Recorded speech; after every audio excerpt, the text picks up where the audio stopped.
you. So our three panelists today, we have Nika Schneider from Chill RV. So Nika was at the summit last year, got a chance to learn more about Nika's business. And then this year, one of the things that really stuck out for me for sure was as the pandemic was happening, Nika was out there hustling, and when everyone else was losing bookings, Nika was finding creative ways and networking with businesses to make sure that her vehicles were still out there rolling. So a huge shout out to Nika on that. David from Karma Camper Van, David Wild from Karma Camper Vans. If you don't follow his Instagram, really strong Instagram presence there. Nika does as well, so don't take away from that. But David, really strong on Instagram, builds amazing vehicles. He's out of my hometown, Calgary, Alberta. And I've had many messages now from friends who have seen his vehicles out there. They see me reposting his stuff, but makes really, really great vehicles. So really happy to have David with us here. Sorry. And Nicole Rubio. I'm going to get some water here, so we'll make sure that doesn't have too much. But we have Nicole Rubio on the line here. Nicole is one of Jessa Brown's favorite people. And if you don't know Jessa Brown, she is in the Facebook owners group. And when I sent out the note of, hey team, who do you think we should have on this panel? Nicole came in from Jessa, came in from a couple other people too, but Jessa made it pretty clear that I would be silly not to have Nicole on here based on what Nicole has done with Rolling Retreats. You can see the logo, great brand, really amazing site. Encourage you guys to, again, to go check it out, see what they're doing. But I think we got a really strong panel here. That's enough for me. 3 minutes wasted on the panel. I'm sorry, everybody. Let's dive in and start talking. So first of all, I want to throw it over to each person. Maybe just talk a little bit about your business, when you started, where you're located, and how many vehicles you have. So if I could start out with Nika. Oh, you're mute. Sorry, Nika. Hi, can you hear me? Perfect. Okay, awesome. I tried dialing in, but all right. Learning process. Hi, everyone. I'm Nika. We've been in business for a little bit over 4 years now. We started in June of 2016. We had, at the beginning of March, we had 8 RVs. Today, we have 16. So 15 operational. 1 is being built out right now. And yeah, we absolutely love Outdoorsy. We love Wheelbase. They do really good things for our business and the team as well. Awesome, Nika. Thank you very much for being on here. Over to David for a little bit of an intro, and that's a pretty serious mustache you got going on right now, David. Thanks. My COVID beard stash that I'm trying to grow. Don't ask my wife how she feels about it. You're going to get a negative answer. Hey everyone, Dave from Karma Camper Vans here. We have been in business for just over 2 years. We launched spring of 2018, and we started out with 10 custom-built camper van conversions using Ford Transit platform. Last year, we grew to 20 vans. This year, happy to report, we've just we finished building out our 48th camper van. That is awesome. And is that a live shot in the background, or is that a background wallpaper? That's live. That's live. Yeah. That is awesome. Very cool. And your vehicles, just really quick touch on this. You're year round, so you're in Calgary. It's the mountains. People go skiing. You're year round, right? Yeah. I'm currently looking at a bright blue sky, sunny day, but there is snow on the ground here. And yeah, our vans are full winter ready, 4-season, fully insulated. Beautiful built-in heater, winter tires, ready to go. Very, very cool. And Nicole, maybe a quick moment about your business. Hi, Rolling Retreats. We've been in business almost 2 years. We started out with our personal unit, and now we have 4 units and 2 camper vans. That is awesome. And this is a side gig for us. We both have full-time jobs. You guys are having a lot of success with a side gig, and I always love the growth stories of hearing of people start out with 1 or a couple, and when those side businesses turn into major side businesses, that's always very exciting.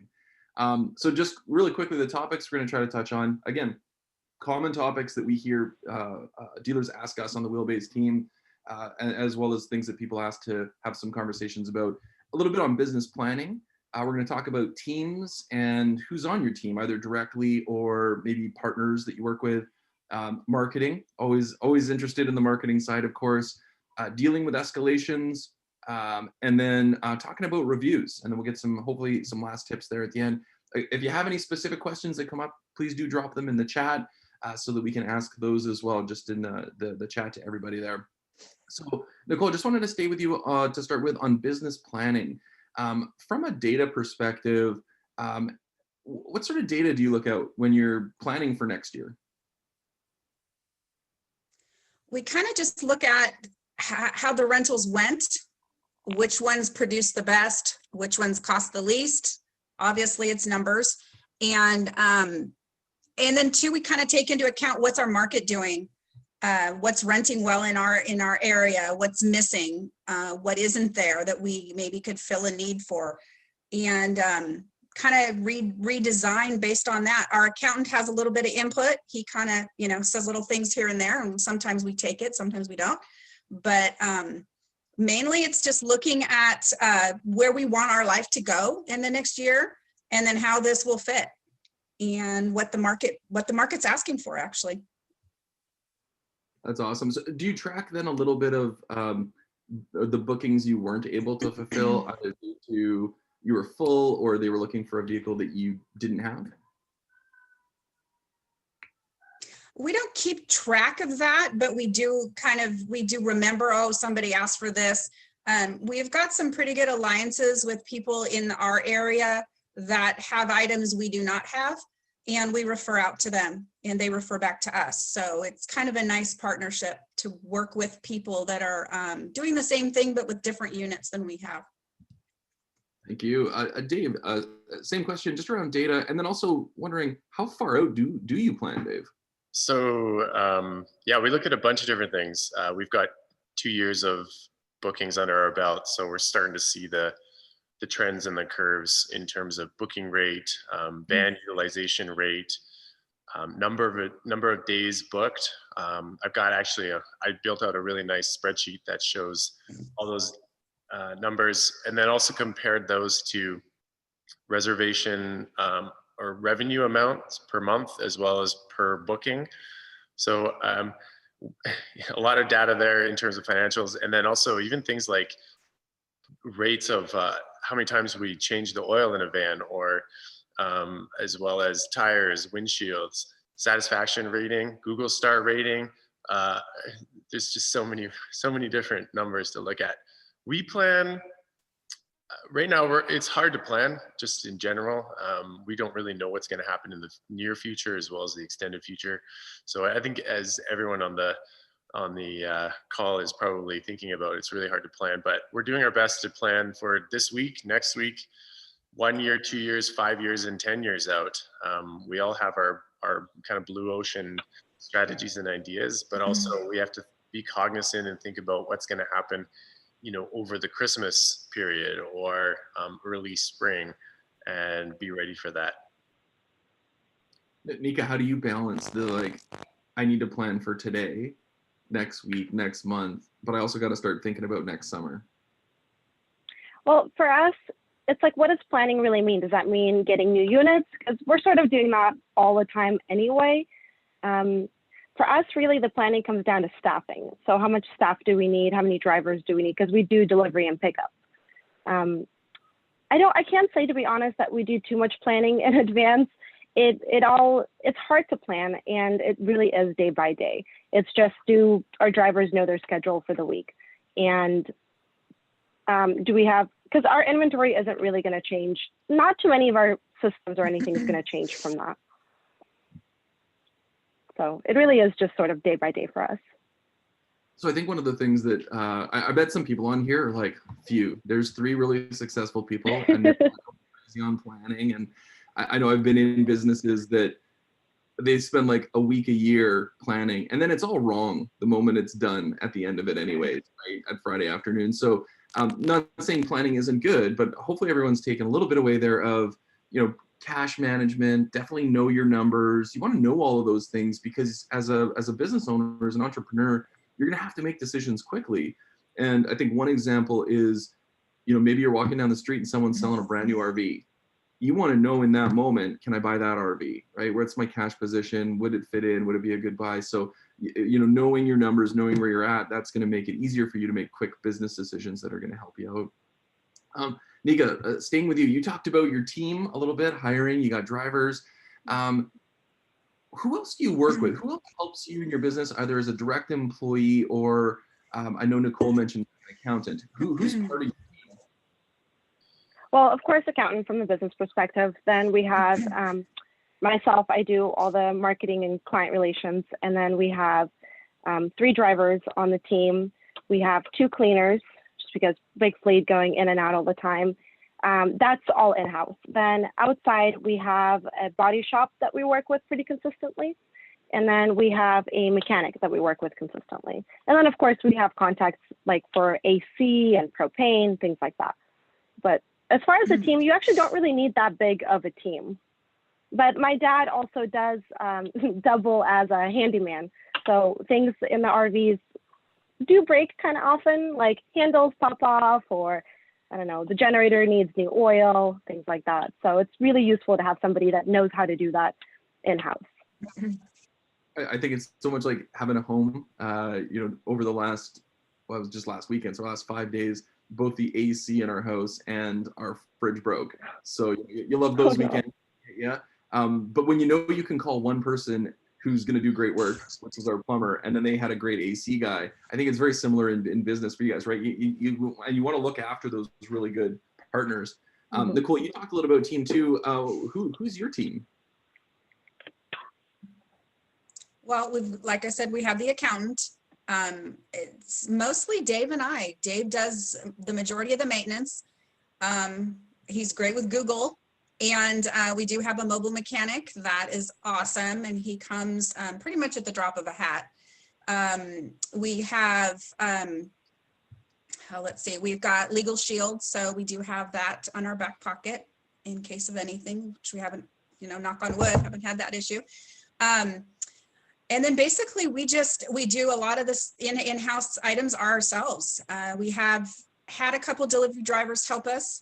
And unfortunately my main gig is real estate, and I'm selling my driver's house and they're moving out of state. So now we're gonna have to look for another driver, but it's just basically Dave and I, we do the majority of the work. Dave coming, different Dave, just want to point that out to everyone. This is different, not Dave Rubio, this is Dave Weld. Oh yeah, sorry, different Dave. But for you, obviously you're building, and then maybe there's different challenges too that might happen with winter driving. What does your team look like? So we have, actually right now we're currently not building out vans at the very moment, but earlier this year we staffed 2 builders full-time for about 6 months. And then our core team involves myself, so I'm kind of the overall kind of the guy who wears all the hats, and the managing partner of the company. And then we have a few detailers at both of our locations, Calgary and Vancouver. And then we have a full-time booking coordinator, so she manages all of our bookings, our quotes, our customer relationship management, and kind of any initial disputes or reasons to charge, say, security deposits. She also takes care of, yeah, basically anything to do with customers. She's our person, and quite honestly, she's one of the most important people of our team, just because she's that front-facing person who really has the most interaction with customers. And then in the back end, we have, yeah, our accountant as well, super important. Lawyer, a kick-ass lawyer, that's always handy to have. And then all of our other vendors. So, you know, we get a lot of stuff done mobilely here on site, mobile oil changes, mobile windshields, but also our vendors who take care of our heaters, and then any kind of quick fixes, and then our vehicle manufacturer, Ford, for warranty issues. So big team. Awesome. I'm going to take a couple of the questions in here. The first one from Megan: do you pull your data from Wheelbase and then like take it out? I think I heard you say, Dave, like you put it into a spreadsheet And does anyone use a maintenance app? So maybe start with you there, Dave. Yeah, so Wheelbase reporting is really great, but it doesn't interact with each other, like other reports that I want to see in kind of one screenshot or one snapshot. So I did go in and like manually take out what data I wanted and to compare. And then in terms of maintenance tools, we're currently just looking into fleet maintenance technology or telematics. The good thing about our fleet is they're all newer Ford vehicles, so we have access to the Ford telematics system, and we're just looking into that today. But I would say that is super key. I'm racking my brain over like checking oil change schedule and brake schedule and stuff like that. So that's super key too. Nika, how about for you, different tools that you use? So we love the Google software. We use a couple of their systems. For maintenance or for damage reporting, we use Google Keep, which is just like a notepad essentially, and you can take a photo of whatever is broken. And so our cleaners and our drivers have access to that. So if they are cleaning something and they notice, they'll just take a photo of it, and it's cloud integrated. So everyone on the team has access to it right away. And then when our staff is going through and they're repairing the RV, they can see what needs to get done. And we also use Google Calendar for schedules for the drivers. So if you do need other people to know when something's going out or coming back in, that's been really useful for us because it's also integrated. Reporting wise, we don't do too much reporting just because I'm the one that handles most of the reservations right now. And so I can see how busy it is and plan from that. But definitely we love looking at all the income that's come in for the business. I find that very motivating. So it's a great tool. Probably the most hit report in Wheelbase is the ones related to income, for sure. Yeah. Nicole, how about for you? Are there any other tools that you use outside of Wheelbase to operate the business?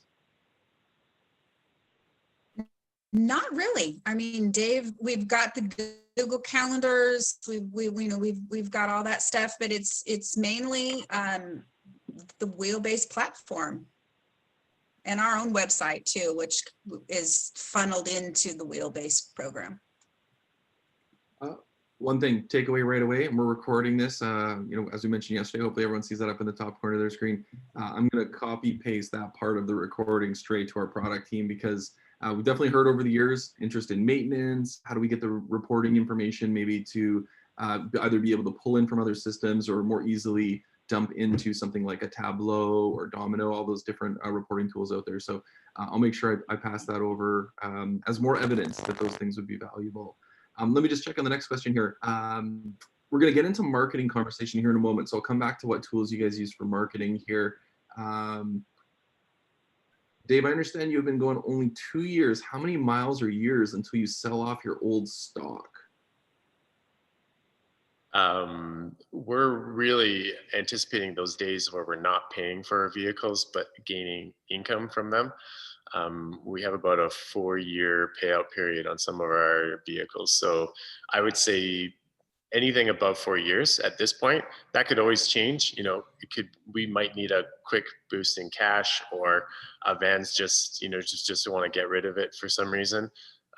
We've also had we had a bad bout of hail damage this year. This June, we had a big hailstorm go through with about tennis ball sized hail that damaged a bunch of our units. So we're even considering unloading those just to upgrade the fleet. But in general, we want to earn some cash when we're not paying for them. So it's going to be a few years out now. I'm sure there's a better strategy around that. I just don't know what that is. Well, that's definitely when profitability shoots through the roof, right? When you're not making those payments anymore. I think he might even be on the line here, but we have Mark, who's from Camper Hire over in the UK. And some of you guys may have met him last year as well. I know that one of the things he does really phenomenally is negotiate just amazing rates because he's buying every single year, and he works with the same vehicle every single year. So he gets it at a great price, uses it for like a season, maybe 2 seasons, and is able to flip it. So something from a few of my mentors over the years have said is, you kind of win a deal at the start. So the lower you can get that initial purchase price, the better. And then of course, Dave, you're setting them up and building them out yourself. So you're saving a lot of money and getting high quality there as well. I'm saying, like I said, I'll come back to the marketing question as we're going to start to talk about marketing, but we'd love to talk about your guys' approach. There's online, there's offline, there's a lot of different tactics you guys can do. Nika, social media that I know that you push as well. When you think about marketing, what do you focus on, and how do you break down where you're going to spend your time and money? So I've actually found that social media for me, it's more about brand, so people know who we are and they trust that we're an actual company with an actual brand. I don't really see too much conversion from Facebook or Instagram, and I know some people really get a lot of business from that. It just doesn't work for us. The majority of our marketing comes from actually word of mouth referrals. So we're really good to our clients, and we tell them, hey, we're a small business, like send your friends, send your family, please. And people do. They like what we do and they're happy to recommend us. Reviews are a huge factor. Yelp and Google and Outdoorsy, and anywhere you can get a review out, because the more reviews you have, the more people trust what you do and they're more willing to book with you. And then the last thing that's been really successful for us is collecting emails on our website. So we do drive traffic from our website, and like this last summer, for example, there were so many people that were interested in renting an RV, and we just didn't have the inventory to help them out with the RVs. So we started collecting a waiting list, and we started collecting all their contact information so we can go out and remarket them now. So we have about 3,000 subscribers that if we are seeing that we have too much inventory sitting around, we can just blast email them and get that going. Nika, what tool do you use when you are sending out those emails? Like, how do you connect with them? So our website is through Wix. So Wix provides us with the email marketing. That's fantastic. Dave, let me come over to you. Do you have any marketing tactics that you deploy out there? Well, we're really good. We go all in on the swag, apparently. Love it, Evan. Thank you for that. To begin with, we had huge success, and I spoke about this at the in-person conference back in the day, that we really doubled down on our social media and our influencer program. Basically, we reached out to a bunch of local influencers and photographers, content creators, and basically gave them free trips. And we just said, hey, go take a van out for a weekend, take as many photos and videos as you can, and get them back to us. Everyone was very generous with their time and approach. We have a huge library of great photography and video. And then after those influencers started sharing content, we started getting calls from other influencers on maybe a more national or even international level, asking us for partnerships and collaborations. I have to say though, you have to take each one of those very seriously, and you have to comb through the weeds. I think there's a lot of people out there just looking for a free product or service, and they're not going to really give you the value that you want. We've been burned a couple of times, but for the most part, we've had huge success using influencers, brand partnerships. I'll just throw another thing out there. We supply cleaning products in our vans, like dish soap and sanitizer. Well, I did some quick research and found a Canadian company that does all organic and eco-friendly cleaning products. I reached out to them. I said, hey, look, I want to buy a bunch of your products and make our fleet even that much more green and eco-friendly. And so now we've partnered up with a company called The Unscented Company. They've got their own social media audience, and they're building their company. And so I think just aligning yourself with the right brands is super important to some marketing success. There's a whole host of other things I could talk about in terms of Google, Facebook, ads, retargeting, and things like that. But to really kick things off, it was the influencer program for us. When you get that content, and then like you said, they start to see each other's ones, and it's a bit of a wave that starts going. That's very cool. Yeah. I got to take this off, or else I'm gonna have an imprint for the rest of the day. But yeah, Dave, it's hard to meet Dave without getting a hat. Nicole, what about for you guys? From a marketing standpoint, anything you do to drive extra bookings? Well, we do a lot of little things. Dave takes care of the SEO and the computer and all that good stuff. I do a lot of the in-person. I run a network meeting in town. So I'm promoting all our business. I'm a chamber ambassador.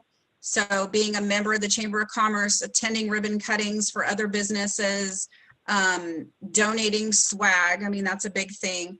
We usually always have our t-shirts on when we're out in public.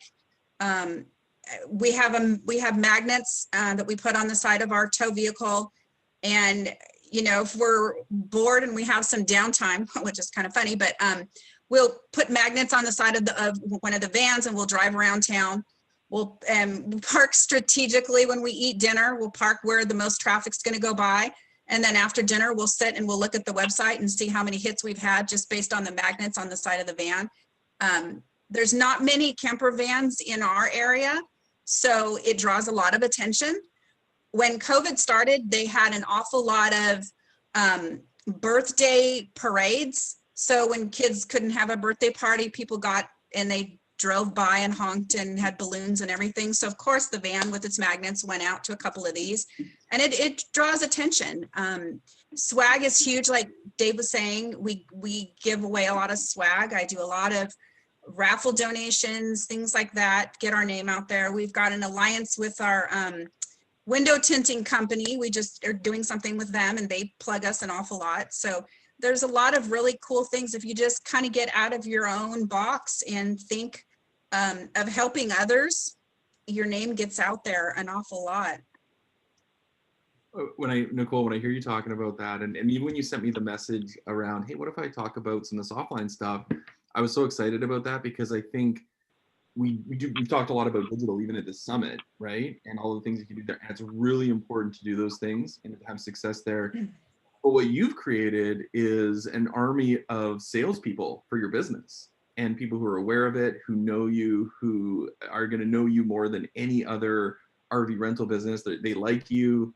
I think that's a bit of a game changer. So when you're doing both of those things, and you know, I'd love to come back to Dave and Nika, just if there's any offline things that you guys do, if you guys go to events, like when there's in-person events and stuff are able to happen, are those things you guys also do? But Nicole, I think that's just a great reminder that yes, there's a lot of this digital stuff, but it's not a digital world. And this experience of travel and of RV travel, it's a human experience, and it's an in person. It's not just a digital experience. We're not just giving people software. So that's very cool.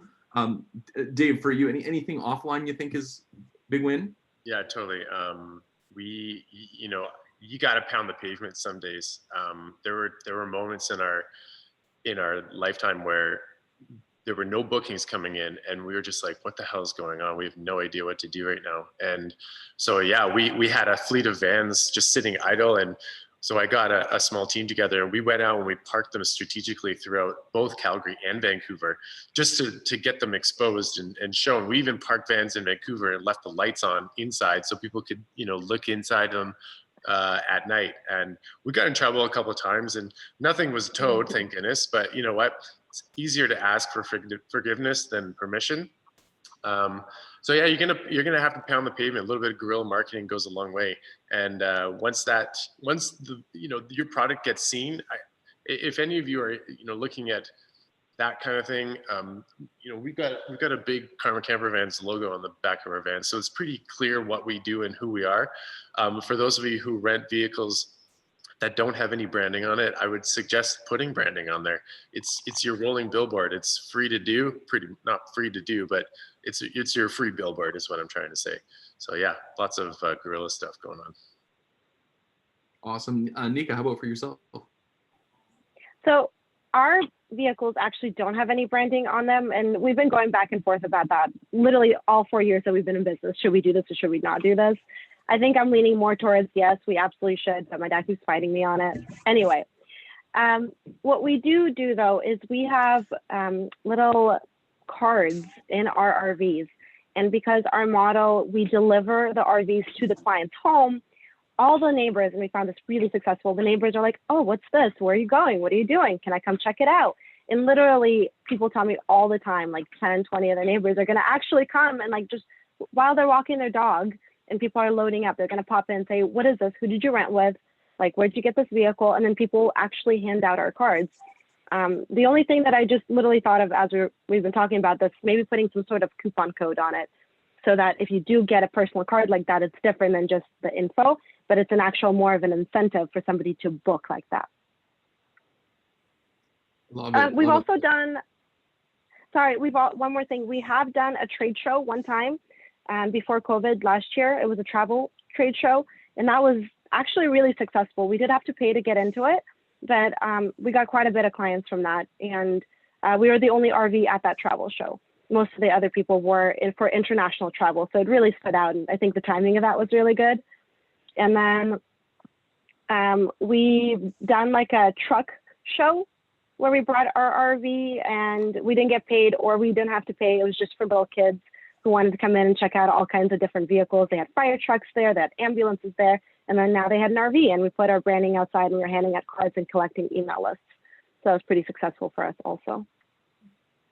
That's awesome. A couple of things I would just sort of share as we move on here to more conversation is think about the way that they do radio, right? And when people are buying radio and they're talking to you about it, you're looking for two things. You're looking for reach. So how many people would hear this message, and frequency. And you'll have different radio buyers tell you different sort of calculations there, but the more reach you can get for the least amount of money, and then increase the frequency so those people hear it and in this case see it again and again. When we're talking about like the van, right? You park the van somewhere, parketing, and if someone's going to drive by it every single day on their way to work, they've now seen it 5 times, and that starts to get ingrained in the brain. And then if they go to search for RV or rental or van rental one day and Karma pops up, that's the whole idea, right? On the marketing side is now you've made that connection, and they're gonna be like, I recognize that at least somewhat for some reason. I'm gonna pick that one. There's just real quick, Evan. You Make friends with a local DJ. Yeah, I was just gonna mention this. We reached out to a few DJs in Calgary and Vancouver, and over the course of COVID, I put together this quick pitch to them just to say, look, you guys have been doing a great job, informing everybody, and you've been working from home, and it's been really stressful. Why don't I give you 3 free nights on us just because you deserve it. We had 2 DJs take us up on the offer. They weren't able to promote it from the radio standpoint, but individually, they each have big audiences naturally because they're on the air. And they were sharing their content and their trip with us because of that. So yeah, you got to think outside the box, definitely. Very cool, very cool. Yeah, I made friends with 2 local DJs. Sorry, go ahead, Nicole.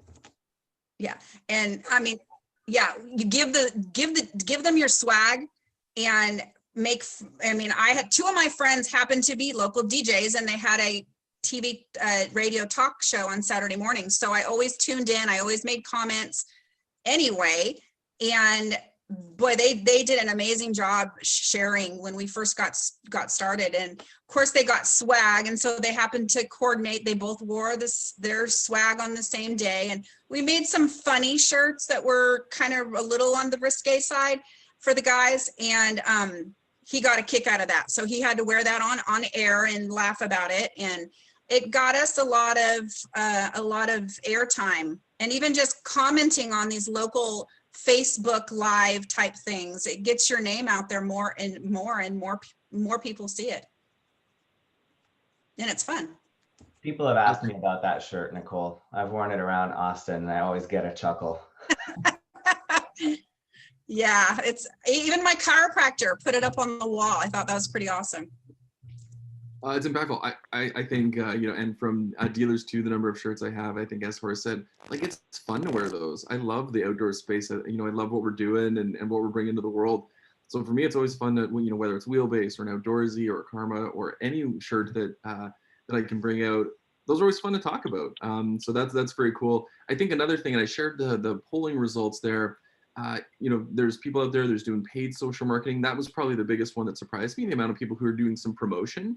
And you can be so targeted with what you're doing on paid social marketing and who you're going after there. But there's a lot. It's interesting taking a look at the data there. Also, the length of how old your website is. So I got to ask this question about your guys' websites. how you keep them up to date, and what you do on them to keep them relevant. Dave, starting out with you, just around your website. So our website's, it hasn't really been updated a whole ton since we launched it originally. It's only, just, like I said, just over 2 years old, which I know in digital speak, that's a long time. So we're actively looking at redesigning it. Content wise, I kind of only update it when a customer gets really angry about something that we said we were going to do, but we never did. So then I'd go back to the website and look at it and go, oh shit, yeah, you're right, that was wrong. And then I'd update the content. Regular blog posts, although we've kind of lagged a little bit on that. Yeah, I'm probably not the best guy to talk about websites with. Well, no, I think that's good though. Like, again, even successful growing businesses, these are some of those things that are hard to keep up with, for sure, even though we know they're the right things to do. Nika, how about for you? You have lots of video content on your website, which is always great. I do have lots of video content. I think video is just the easy, like, in my opinion, people are kind of lazy and they don't want to sit there and read through all this information. And we have a lot of information on our website. So if I could just make a video that somebody can just click play and kick back and watch, I think it lands better. Working on my website is actually one of my favorite things to do. Like, if I could just literally update my website all day long, that's all I would do. I love it. I get really creative with it. Again, we use Wix, so it's a really simple interface. You just drag and drop, and I'm pretty proficient with Photoshop too, so it comes pretty easy to me. And I also have quite a bit of beautiful content, all these videos and photos that people have just submitted to us throughout the years. I'm like, oh, where can I put this on the website? But I do find it pretty important to update our website.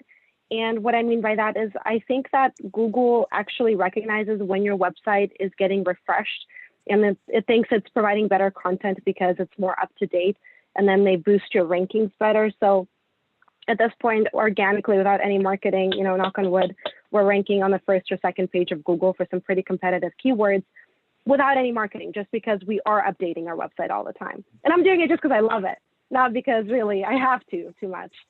And I'm always thinking of like, oh, what's a better way of showing what vehicles we're having? Like, we just got a ton of new RVs, and they're all a little different. Like with Dave, they're all sort of the same. Maybe they have different floor plans, but that's so awesome. It's easy. It's very crystal clear. With me, I have a challenge because I have a lot of different ones. So how do you show that to the client in a way that they understand it best? So that's what we're doing right now. Also, when COVID hit, we made a page about what to do with COVID on the videos and just explaining that. And I think Google really liked that as well.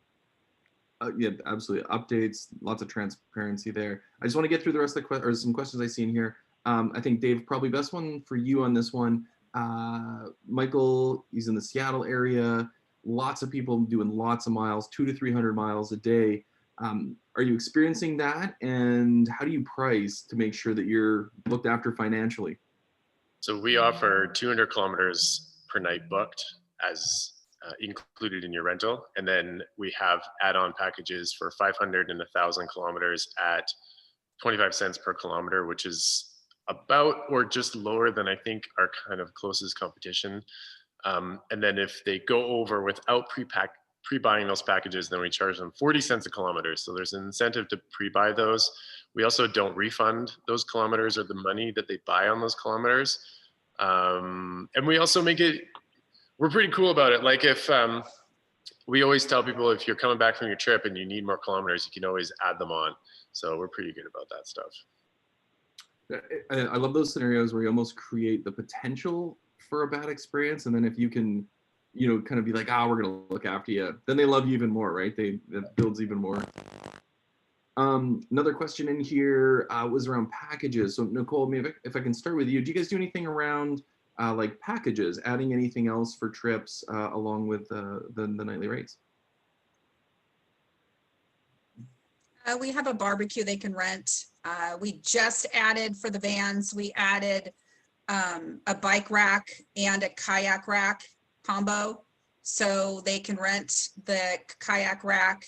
I believe, I don't know if I could even say this out loud. I think Dave is even letting them take our kayaks. But it's there. So there's this giant rack We do the barbecue, they can rent. We had a little more, we actually are, thanks to COVID now, we're switching the bedding a little bit, and it's an option now and not a given, with COVID trying to be a little more sanitary, I guess you would put it. So if they want bedding, it's an extra charge on the vans. For the trailers, it's not an extra charge at this point, but we do ask that they request it. All the bedding is then put in vacuum bags and shrink wrapped, so it's a little more sterile. And I kind of like that it's an option now, and making beds is a pain in the butt. So especially those RV beds. So I'm hoping that's something that stays once the COVID's done, because I kind of like not having to do as much laundry. I like some of the wins. We're going to keep some of the stuff for sure. One question that came directly to me is like, why so much focus around Instagram? Is it a better ROI than Facebook, YouTube, Pinterest, LinkedIn, etc.? We got another marketing session coming up here, but Dave is very involved in like marketing and has done other things outside of this previously as well. What's your thoughts on that, Dave? I think it really comes down to your audience, and it could be maybe even more local approach. Or for us, Instagram, we knew that Instagram and the whole van life thing was taking off on Instagram. We knew we would be able to attract people who were searching those specific hashtags on Instagram. And we knew we had a really, a decent looking product, which works really well on Instagram. People are looking for that lifestyle content, the imagery, the videos. And again, we took an influencer approach to begin with. So Instagram was the place to go for that. Our Facebook has grown naturally, but I don't really see a ton of ROI from Facebook other than through the ad platform. So that's why we focus on Instagram. Yeah, it's an easy tool to use, I would say. We definitely see the same thing when we take a look at the Outdoorsy data. Instagram connects, part of Facebook, so there's some quick value there. YouTube and those ones you can absolutely invest in, I think, especially if you're going to get into the paid side of it. Charles talked about offering unlimited 4G Wi-Fi, for $15 a day. That's very cool, very powerful nowadays. Seeing a lot of searches for that as well. I'm just going to go quick. With our time here, I'm going to go to the one last question I think we can kind of sneak in is, when you started this business, if you could go back to that person, time travel or send them a letter somehow, what is something you would tell yourself that you now know that you didn't know then? Nika. Wow, that's such a question. Just that it's really rewarding. It's hard work, but I think I would have taken a little bit more vacation before I started, so that now that we're working all the time, 24 hours, yeah. I like that. It is, when you go all in for sure. Yeah. Nicole, how about you? What would you tell a couple of years ago, Nicole?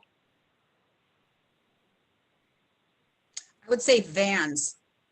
Get more vans and less travel trailers. It's a lot less work, more bang for the buck. And then it's an awful lot of fun just jumping in, throwing in some food in the fridge and testing it out on the way down the coast. It's market research, right? Yeah, I hope everyone's market research budgets are big if you're in this space. Absolutely, that's a great point. Dave, how about for you? Go talk to Dave from a few years ago. Yeah, so I think a couple of things. One is to have a better or firmer grasp of financials. I think that's a really big thing that goes underlooked. Just understanding business financials, accounting, general accounting would be one thing. The other thing I would suggest to you as you're growing your business is, and for me personally, I've really learned to not let my emotions get in the way of business decisions or dealing with customer issues. I'm a pretty emotional guy as it is, but when I procrastinate and I hate returning phone calls when I know it's going to be a negative comment or upset customer on the other end of that phone.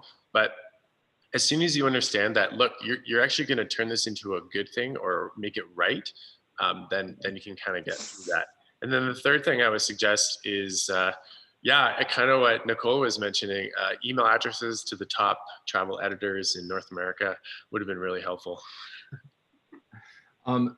Dave, Nika, Nicole, thank you guys so much for the time. Really appreciate it. I'm seeing some great comments in there. I love Charles maybe has started a trend, I think, which would be awesome.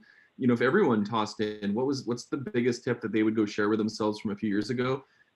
Maybe it's something that someone hasn't run into yet or hasn't thought of. So that's a great way to sort of share in there. And even if you have an idea at any time during the rest of the summit, please go in there and add. But again, Dave, Nika, Nicole, from everybody here today, thank you so much for spending the time with us.